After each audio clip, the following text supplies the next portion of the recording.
wajah itu mulutnya tuh lebar banget mulutnya, dan matanya tuh bercahaya merah, bersinar merah terang banget. Nah itu yang kenapa saya bisa melihat mulutnya, karena cahaya dari matanya tersebut gitu. Dan di situ saya sadar ini bukan mama saya, karena mama saya ada di kanan, di samping, saya nggak tahu kanan atau kiri, saya lupa juga, ada di samping saya, tapi yang di sana itu bukan mama saya. Apalagi nggak mungkin dia sholat dengan keadaan rambut yang masih tidak dibungkus oleh mukena gitu. Di situ saya langsung teriak mama gitu. Mama saya tiba-tiba bangun.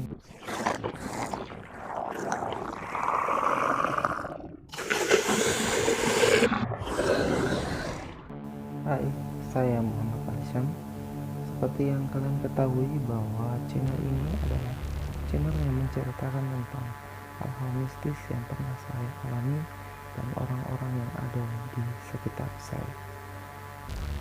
Jadi di video kali ini saya akan menceritakan apa yang terjadi setelah pertama kali saya melihat sosok makhluk halus yang berada di pinggiran sungai dan di balik batang bambu. Nah sebelumnya saya ingin sampaikan bahwa video itu, cerita tersebut ada di video saya yang pertama kali saya upload. Kalian bisa cek di link deskripsi di video ini. Oke, dan ceritanya seperti ini. Pada saat itu kan saya sudah balik ke rumah, dan setiap hari saya sudah mengalami hal-hal yang di luar nalar pikiran manusia biasanya. Mulai dari saya merasakan merinding, saya merasakan ada yang lewat, melihat ada yang lewat tiba-tiba di depan, di jendela atau di sekitar rumah, dan juga di dalam kamar saya. Nah sebenarnya banyak banget cerita yang perlu saya sampaikan di video ini, cuman saya juga banyak melupakannya kan, maksudnya saya banyak lupa dengan cerita-cerita tersebut karena kejadiannya kan sangat lama sekali, dari saya umur sekitar 7 atau 8 tahun dan sekarang saya berumur 27 tahun, jadi kurang lebih 20 tahun kejadiannya. Jadi sudah banyak yang saya lupakan. Nah kali ini saya menceritakan salah satu kisah yang saya masih ingat sampai saat ini, walaupun nggak semuanya saya ingat, tapi saya bisa share ke kalian semua.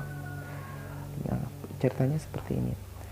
Jadi waktu saya pulang itu kan, saya sudah merasa terganggu seperti yang saya katakan di awal tadi. Ada satu hari saya itu mengalami demam. Demam itu mulai dari sore sampai awal malam sekitar jam 7.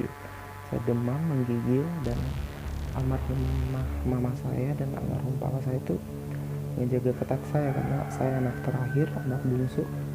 Jadi mereka tuh mungkin rasa sayangnya lebih gede, apalagi saya yang paling kecil dan kakak-kakak saya juga sudah mulai besar, jadi otomatis mereka perhatiannya lebih fokus ke saya waktu itu kan.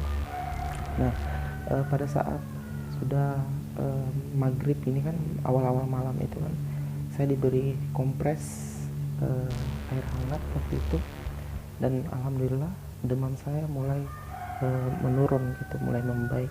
Nah kemudian saya disuruh sholat isya sama almarhumah mama saya, dan saya sholat waktu itu. Kemudian saya disuruh masuk ke kamar untuk beristirahat, ya kan, disuruh masuk ke kamar beristirahat di sekitar jam 8 mungkin ya, atau setengah 8, kurang lebih seperti itu. Nah setelah saya masuk ke kamar, mama saya tuh gantung kelambu. Kenapa gantung kelambu? Karena teman-teman tahu kan saya hidupnya di pedesaan, masih banyak banget nyamuk yang ada di daerah tersebut, apalagi masuk ke kamar-kamar gitu. Jadi kalau untuk tidak pakai kelambu sepertinya teman-teman nggak bisa tidur gitu, teman-teman nggak bisa tidur, saya apalagi, dan juga orang-orang yang ada di tempat saya itu pasti nggak bisa tidur kalau nggak pakai kelambu, karena benar-benar banyak banget nyamuknya. Jadi mama saya pasang kelambu. Setelah pasang kelambu, saya diambilkan selimut dan ditidurkan. Tapi saya nggak tidur gitu, saya tetap menggigil, tapi nggak semenggigil di awal-awal malam, di sore sampai maghrib gitu. Saya nggak semenggigil seperti itu. Cuma ketika jam sekitar sudah mulai larut malam, jam 11 mungkin, kembali saya menggigil waktu itu kan, menggigil. Terus mama saya kembali kompres, begitu aja terus sampai tiba di jam mungkin sekitar dini hari, jam 3 mungkin ya, kalau nggak salah, atau jam 4. Nah, saya kembali menggigil waktu itu, tapi mama papa saya sudah tidur. Nah, setelah mama papa saya sudah tidur ini, saya merasa ada yang aneh dengan diri saya gitu, selain menggigil gitu kan. Mama saya kan tidur di pinggir, saya nggak tahu sebelah kanan atau kiri ya, lupa juga, tapi yang jelas saya di pinggir, mama saya di tengah, papa saya di pinggirnya lagi gitu. Jadi kami bertiga tidur karena mereka menjaga saya karena kan demam gitu kan.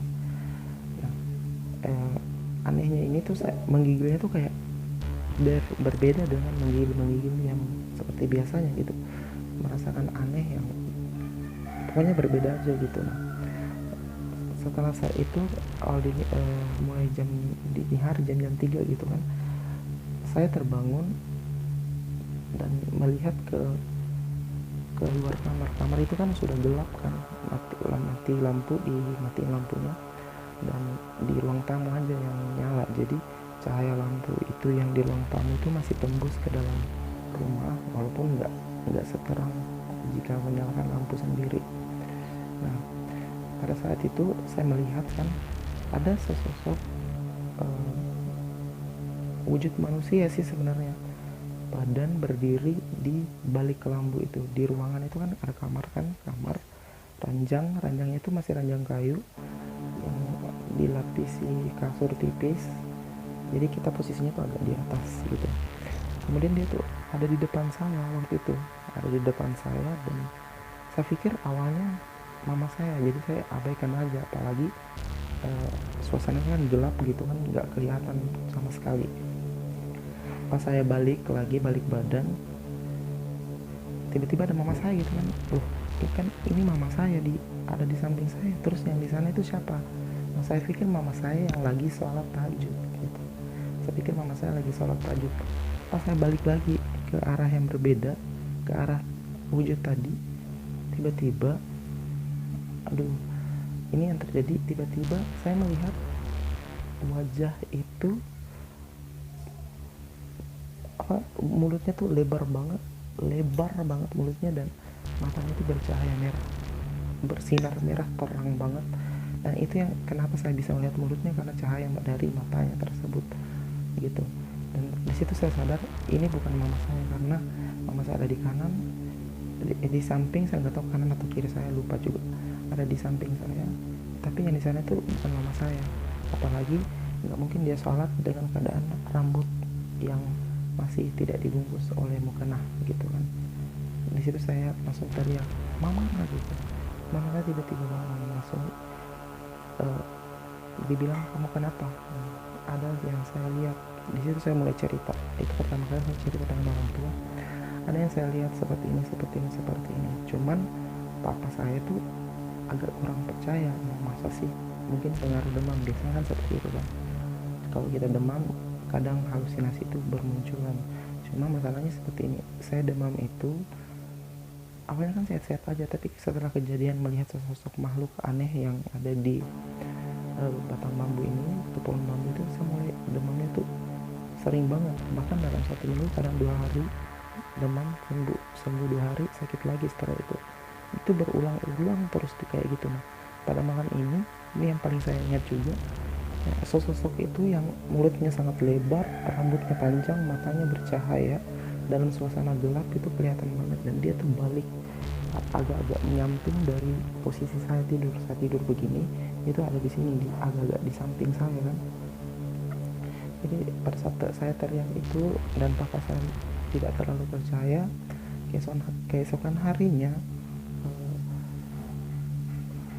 puncak demam saya itu sangat tinggi itu, sampai termometer itu, karena saya dibawa di pustu waktu itu, ada bidannya, saya nggak tahu siapa namanya, lupa, ada bidannya, saya dibawa ke pustu dan bilang bidannya itu tinggi banget temannya, melebihi nggak bisa diukur kata bidannya, kayak mungkin termometernya rusak atau apa, saya nggak tahu, tapi yang jelas nggak bisa terukur, makanya disarankan untuk dibawa ke rumah sakit waktu itu. Nah, tiba-tiba langsung sama saya juga sempat mengeluarkan air mata pada saat itu, karena mungkin kasihan melihat saya kan, apalagi menggigil, demam gitu kan, pas saya melihat saya. Tapi kakak saya ini juga mendukung untuk saya segera dibawa ke rumah sakit.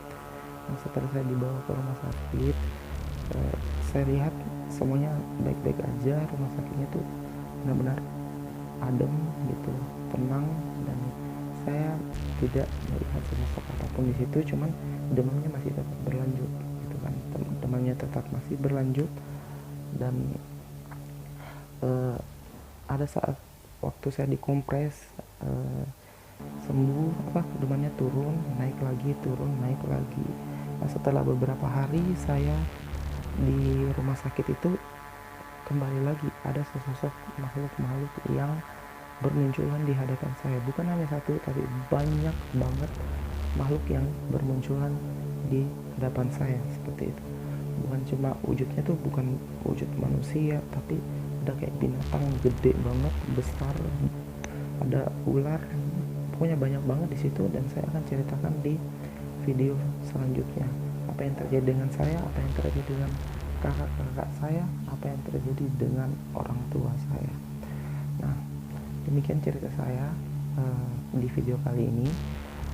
Jadi saya ingin sampaikan bahwa sebenarnya hal-hal seperti itu atau makhluk-makhluk seperti itu ada di mana-mana. Di sini pun tempat saya rekaman sekarang ada di samping kiri, di samping kanan agak-agak jauh dari sini kan, di luar sana ada, di samping kanan di dekat pohon ada di situ. Kemudian di jalan raya juga ada, pernah saya lihat satu. Jadi sebenarnya dimanapun makhluk seperti itu ada.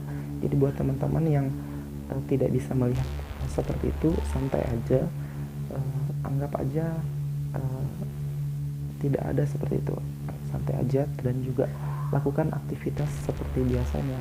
Misalkan kalian begadang, jangan terlalu begadang juga. Kalian ngobrol, jangan terlalu hura-hura juga. Jadi tetap jaga etika kalian, karena kenapa? Kadang makhluk seperti itu tuh nggak suka dengan omongan kita atau perilaku yang kita lakukan. Jadi mungkin pada saat mereka tidak suka, mereka sudah mulai mengganggu kita, mungkin seperti itu. Jadi saran saya, tetap aja melakukan aktivitas seperti biasanya, jangan terlalu merasa dihantui atau takut gitu kan. Santai aja dan tetap berdoa sama Tuhan, gitu aja sih. Dan setelah ini akan saya buat video selanjutnya, yaitu apa yang terjadi setelah saya di rumah sakit, ya kan. Nah, maka dari itu jangan lupa subscribe channel ini dan nyalakan lonceng notifikasinya agar kalian selalu mendengarkan dan menonton dan menyimak apa yang terjadi dengan saya di setiap hari ini. Dan jangan lupa juga kalian bisa share ke sosial media yang kalian punya, di semuanya, Facebook, Instagram, WhatsApp, atau apapun itu, kalian bisa bagikan agar teman-teman kalian juga bisa menonton dan juga bisa berinteraksi di kolom komentar. Oke, cukup sekian dari saya. Bye.